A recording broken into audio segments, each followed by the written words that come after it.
Americans would just rather sit on their phone instead of get to know their client. I feel like a lot of the reasons caregivers struggle is because they don't take time to read the individualized service plan that's put in every home that a caregiver goes into.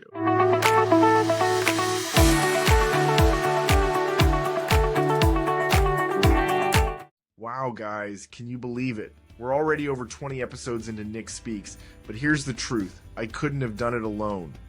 The amazing team at Goodnight Podcasting Solutions has been with me every step of the way, from those early strategy sessions all the way to editing, promotion, and even helping me land guests. They've made it so all I have to do is show up, record, and focus on delivering the message. Kyle at Goodnight Podcasting Solutions tailors everything to your unique needs and is so creative to give you what you're looking for. But one thing's for sure, he gives 110% to help you create an incredible podcast. So if you've ever thought about starting your own podcast, now's the time. Hit the link in the show notes, set up a strategy session with Kyle, and get ready to take your podcast to the next level.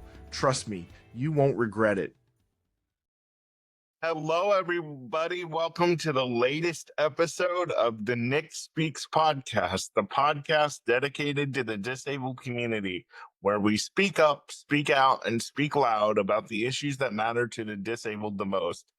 I am Nicolas Comstock, your crippled host. Hey, that actually rhymes. I may start using that. I'm Nicolas Comstock, your host of the Nick Speaks podcast. I am so glad you're joining me here today for this installment. Before I get into today's show, I want to give some housekeeping notes. We are just a very few shy subscribers away from 600 on my YouTube channel. As of this recording, I believe I'm at 588 on the subscriber count on YouTube. So that may change between now and when this airs, but as of right now, I am like 10 or 11 away from 600. So if you're listening to this podcast right now, I appreciate it. But when you're able to get to a computer or a phone that has YouTube, please go over to the Nick Speaks podcast on YouTube and hit that subscribe button and hit the notification bell so that you can get notified every time a new episode of the Nick Speaks podcast comes out, which is every Tuesday morning at 7 a.m. Also, if you want me to come speak at your event or be on your podcast, please email me at nickspeaksofficial@gmail.com. You can also use this for, oh yeah, I already said that, for speaking events and just to also tell me what's going on with the show, how you like it, maybe some suggestions you would give me for topics to talk about, or if you want to come on and hang out with me and tell me your story, whether you're a disabled person like myself or whether you have worked in the disabled space for years. I want to hear from you. I want you to come on my show. So email me at nickspeaksofficial@gmail.com. You can also find this podcast on Apple and Spotify. So if you have either one of those two platforms, you can listen, and you can also find me on YouTube. Okay, now that we've gotten those things out of the way, I want to talk to you guys because this week I had the privilege to participate in a panel with other disabled folks just like myself. And we were able to give our perspective on what our life experience has been like with DSPs. Now you're saying, Nick, what is a DSP? It is a fancy uppity way of saying caregiver. And it kind of, I don't want to blow it off and say it's a fancy uppity way. It's giving that more, it's giving that role a more professional title. So that's what the term DSP means. I mean, it does sound fancy and uppity, but when it all comes down to it, we want our caregivers to feel like they're in a real, genuine profession. So that is why the term has been coined DSP, direct support professional. So I was invited this past week, it was actually on my birthday, to participate in this panel and share my life experience that I've had with DSPs.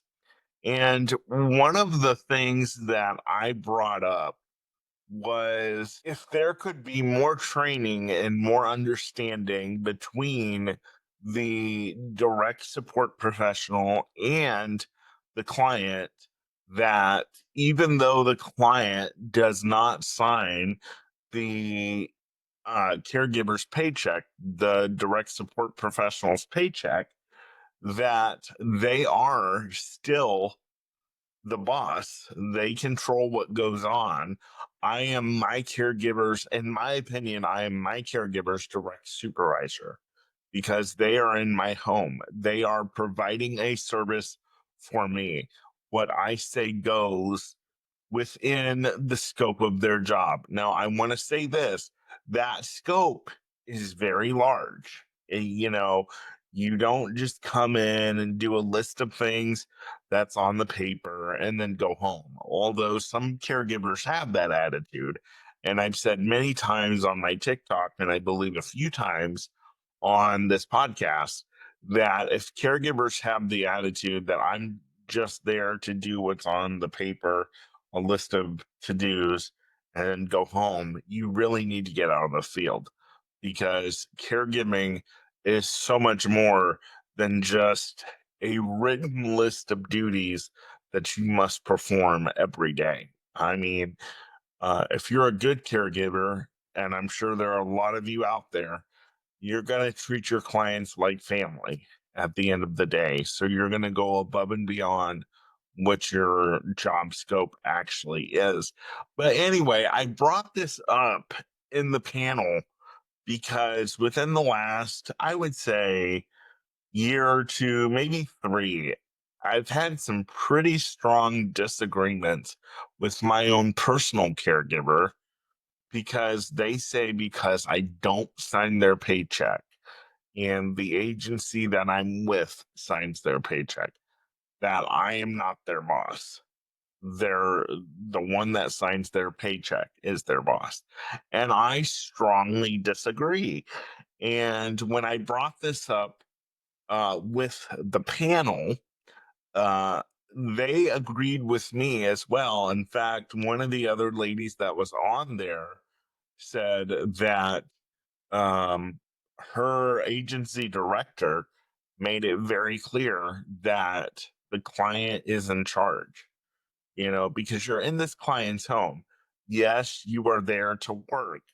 Yes, you do have someone else sign your paycheck. Unless you're private paid, then the client really does sign your paycheck. But yes, in many cases, you do have someone else sign your paycheck. But at the end of the day, you're not in your boss's actual home. You are in the person's home that you're providing the service to. So because of that, they are the boss. I am the boss as the client. And I've had, this discussion on TikTok many times, and it's been a mixed bag. And I know that it's been a mixed bag for me and my personal apartment. A lot of some of my caregivers, yes, Nick, you are the boss. You are my boss. Some of my caregivers are like, hell no. My boss is the person that signs my paycheck. And I'm sitting here saying, well, I'm the one that's consuming your services. You're providing a service for me. Number one, because I can't do it myself. And number two, that's because you signed up to do it. So for those reasons, I'm your boss. And if it wasn't for your client's caregiver, your agency would have no reason to sign your paycheck. So that is why I say there needs to be more training and more understanding between the caregivers before they go into the client's home. What the client says goes. Now, this does not mean that the client has the right to treat you like a slave. I've heard awful stories of caregivers that have come to work for me and they've said, Nick, my clients have tried to make me get on the floor and scrub their floors with a toothbrush. No, that does not happen. And these caregivers that were telling me this story that I've had multiple times from other caregivers, they were black. So it was for them, it was a race thing for them. And come to find out, they found out that their client was extremely racist and didn't really care to have black caregivers. But so unless your client is literally trying to be racist in a way or just treat you like a slave no matter what your race is, they are the boss. What they say goes. You're in their home. I've said this before on a podcast, I believe a couple weeks ago. You have to understand, caregiver, that when you come into a situation and you're taking care of somebody's most intimate details, that you are an intruder to your client. You're coming in on their personal space. They've been used to not having you for years, and then all of a sudden this stranger pops up and, you know, they have to let you wipe their butt. They have to let you wipe their peri area. They have to let you help them wash dishes, prepare meals. And preparing meals is really hard because, you know, if you don't prepare it right and your client refuses to eat it, then that means your client doesn't get nourishment. So, you know, it's really hard. But at the end of the day, caregivers really need to understand that when you go into your client's home, number one, that's their home. So you're on their territory. You're not on your boss's territory that signed your paycheck. You're on your client's territory. So they are the boss. They say what happens within the time frame that you're there. Now, your client does not have the right to uh, call you off, call you while you're off the clock and say, da, da, da, da, da, do this for me. You work for me. I'm your boss. Not while you're off the clock. They're not. And I know that some caregivers give out their numbers to clients, and there's a lot of agencies that are against that. Now, I'm here in Ohio, and they're not so tight on that anymore. But when I was in Indiana, man, they were tight on caregivers having clients' numbers and clients having caregivers' numbers. I mean, they just didn't want it to happen. And I have called my caregivers off the clock and said, hey, can you do this for me tomorrow? I forgot to mention it to you today. And most of them have been fine with that. In fact, all of them have been. So just understand that, caregiver, when you are in your client's home, your client runs the show. End of story. End of story. And that's what I told this panel that I wish we could get across to our caregivers, because a lot of them feel that they are providing, they are doing us a good favor. Like they are being a good Samaritan because of what they are doing. Because if we didn't have them, we couldn't live. So caregivers feel like they have a heavy say so in the way they can treat us and the way they show up to work late sometimes. They feel like they can get us out of bed whenever they want to, as long as they do it within the time frame that they're there. And that's just not really the case. So, in fact, that's not the case at all. So, caregivers, your client's in charge when you're in their home. End of story. That's my opinion. If you want to come on the show and debate me, I would love to have you come on the show and debate me or debate me in the comments. But that's what I think about that.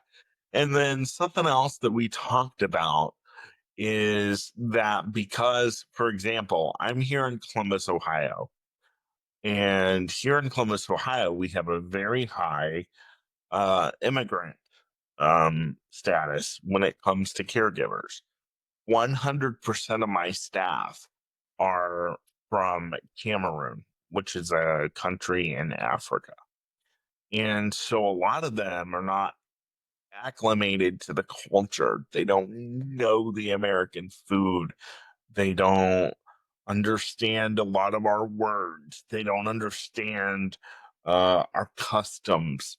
You know, um, some of them think that cheddar cheese goes on blueberry muffins. No, I'm here to tell you, cheddar cheese does not go on blueberry muffins. I had a caregiver do that to me about a year or two ago, and I about gagged.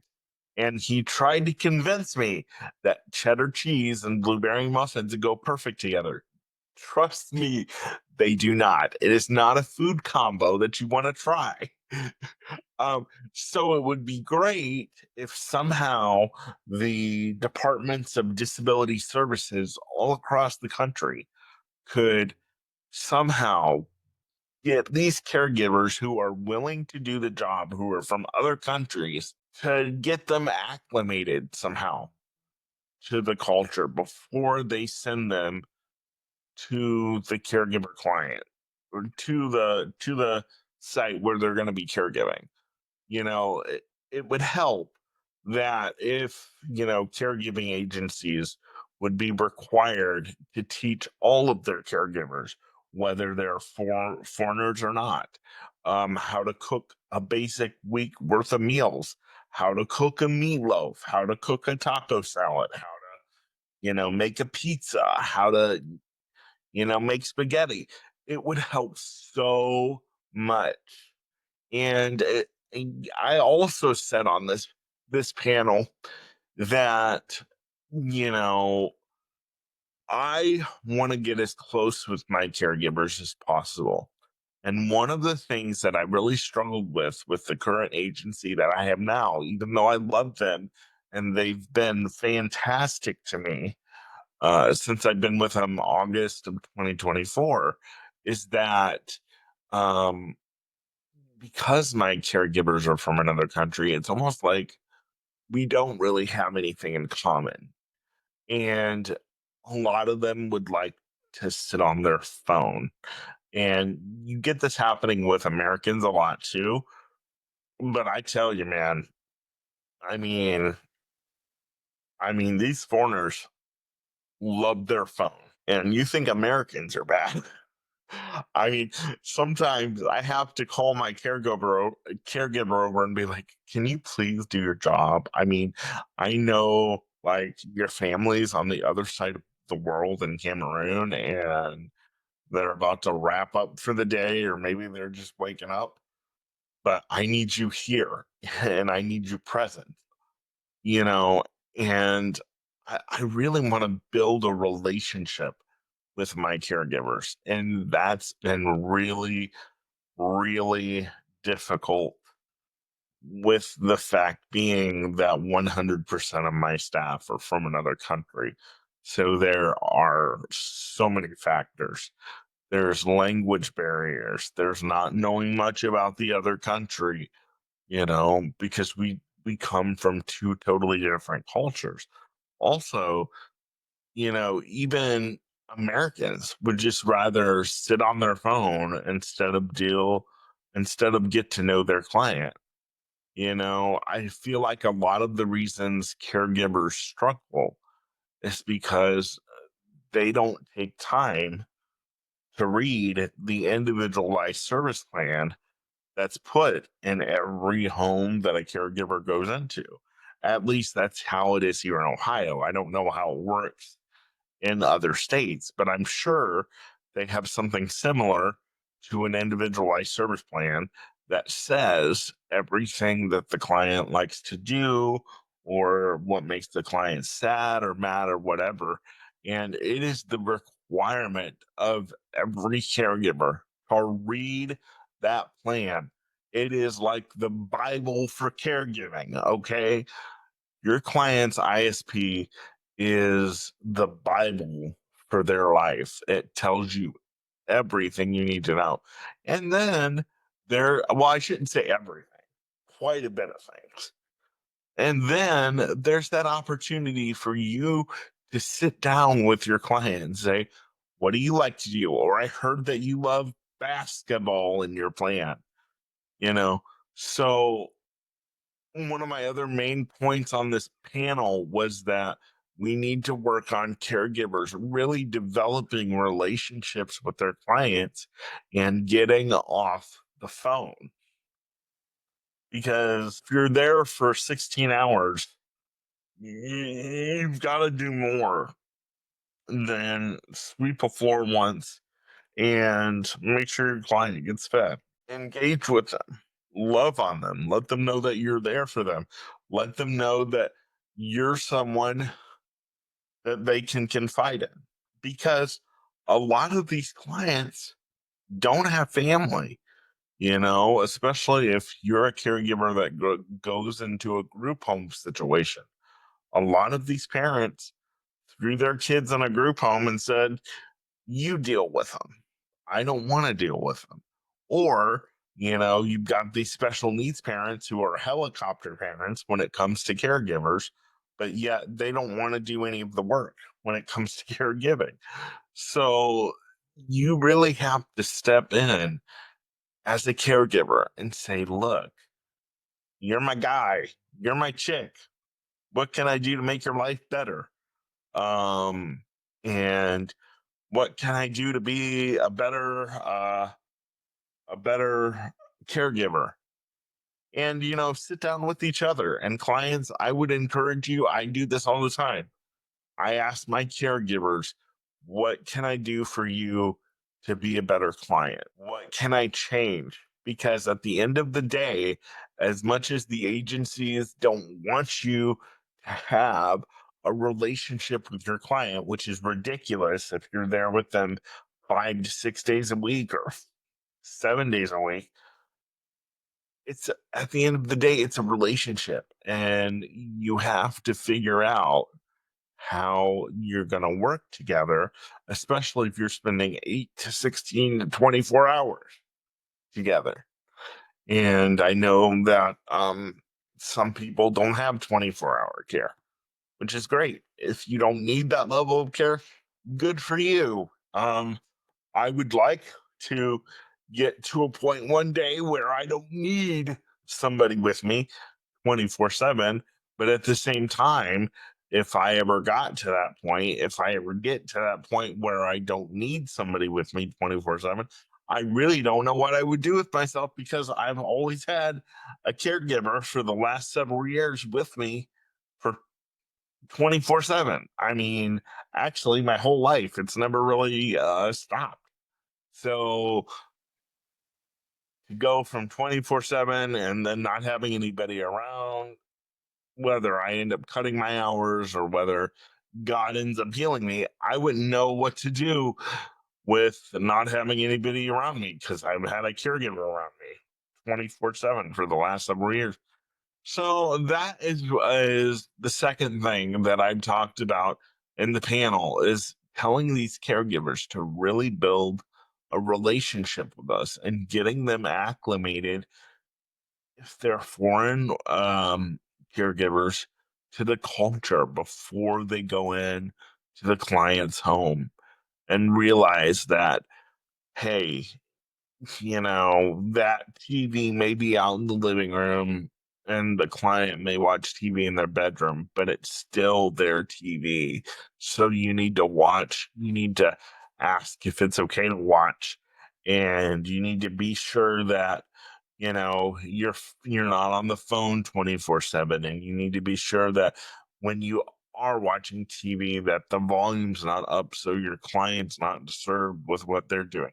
And another thing is, too, I didn't say this on the panel, but caregivers, especially mine, listen up. Even though I love you, don't touch the thermostat. And I think husbands and wives and girlfriends and boyfriends have this fight around the country, around the world. It has nothing to do with whether or not you're a caregiver and you live with a client part time or full time. But don't touch your client's thermostat. If they want it at a certain temperature and you're too hot, guess what? Get as without clothes as you can without being inappropriate. And if you're cold, bundle up. I've been known to have my air on 65 in February because I do not like being hot. In fact, I'm sitting here right now in my room taping this episode, actually getting pretty hot because I don't have my industrial fan turned on right now because it would be too noisy for you guys. Maybe you guys wouldn't hear it, but I would hear it and it would impair my ability to talk. So that's why it's off. So caregivers, do not touch your client's thermostat. Um, I'm trying to see what else we got from the panel. I think that's really all that I brought up. And I really wanted to bring the point home, which I think I did for the first part of this episode, that your client really is your boss. Even though we don't sign your paycheck, at the end of the day, caregiver, we appreciate we are your boss and we do appreciate you. And here's what I want to say also, because I've had caregivers say this and then do this and then they get upset. They say, Nick, you're not my boss. You can't tell me what to do. Okay. Well, if that's the way you want it, okay. Well, then don't get mad when I call your boss, the one that signed your paycheck, and I tell them that you're late all the time. Or don't get mad when I call your boss and tell them that when I ask you to do something, you tell me that I'm not your boss. So, because you can't have it both ways. You can't get mad. You can't tell me that I'm not your boss and then get mad when I report you to your boss. So, like it's been said, you can't have your cake and eat it too. Um, which I don't understand because if you're going to have cake, you're going to eat it. So what does that even mean? You can't have your cake and eat it. So I guess that means that you can't have your cake and be like, oh, it's so beautiful. I don't want to eat it. But then you're hungry because you want to. I guess that's how that phrase works. I don't know. Somebody tell me in the comments. Um, but yeah, so if I'm not your boss, that's okay. We can play that game. Just don't get mad when I call your boss. And honestly, caregivers, I say this all the time. I've coined this in my speeches. A caregiver is a friend when there are no friends to be found. People with disabilities struggle to make friends. I struggle to make friends. And you might just be the person that opens your client up to a loving friendship because maybe they've struggled making friends before you. But then you have come in to their life and you said, look, I'm here to love you. I'm here to do what you need. and I'm here to do what you say. And I'm also here to be your best friend and have a good time. You might just crack your client's code of not wanting to socialize, not wanting to be with anybody. Uh, and two, if they know that you're there to support them and that you're there to love them no matter what, you may really get them to open up to you about issues that they struggle with at home. Like I said, you caregivers are so much more than a caregiver. You're a counselor, you're a life coach, you're, uh, if you're religious and your client's religious, you minister to that client, and your client ministers to you. I know I've prayed for my caregivers many times, and they've said to me, I pray for you every day, and I appreciate that. And so, in many ways, you're ministering to your client. If you're a Christian and you're a caregiver, I truly believe that you are the hands and feet of Jesus, making your client's life possible. And so, it really is important to build that relationship and to have that good client caregiver boss rapport, because um, it'll just make your job so much easier as a caregiver. You won't go in wondering, oh, what am I going to get today? And some days it may be like that. Your client may be depressed. That's why I tell caregivers all the time, when you come to work, you have to leave your issues at your front door, because you're getting ready to walk into somebody's issues at their front door, and they're going to look to you to help handle them. And you have to be able to do that. Being a caregiver is a very emotionally taxing job. It is not just signing a piece of paper saying that you were there from 9 to 5 or 9 to 4 or 1 to 4 and then you go home. It is not. It is a emotionally taxing job. And you should say, well, they certainly don't pay that way. Uh, I know that, but here's the thing. If a caregiver is worth their salt, I truly believe this, the pay is not the first thing that they think about, because a good caregiver, realizes that they're not here for the pay. They're here because they're called to be here, and they're here to help someone else live life. And if it wasn't for them being there to do that, the client wouldn't be there, wouldn't be able to live the life the way they live if it wasn't for the caregiver. So I hope this episode helps today. I really want to know what you guys think in the comments about, especially the caregiver and the client relationship, as it pertains to, like, I am the boss, I'm not the boss. My boss is the one who signs my paycheck. I really want to know what you think. And also, I want to say this before I go. Um, I would much rather 100% have a caregiver from another country than an American caregiver. You know why? Because over the last 10 years that I've been in the system, the American caregiver has become so lazy. The caregivers that come from other countries look at this job as, I'm not just here to make money, I'm here to help my fellow man.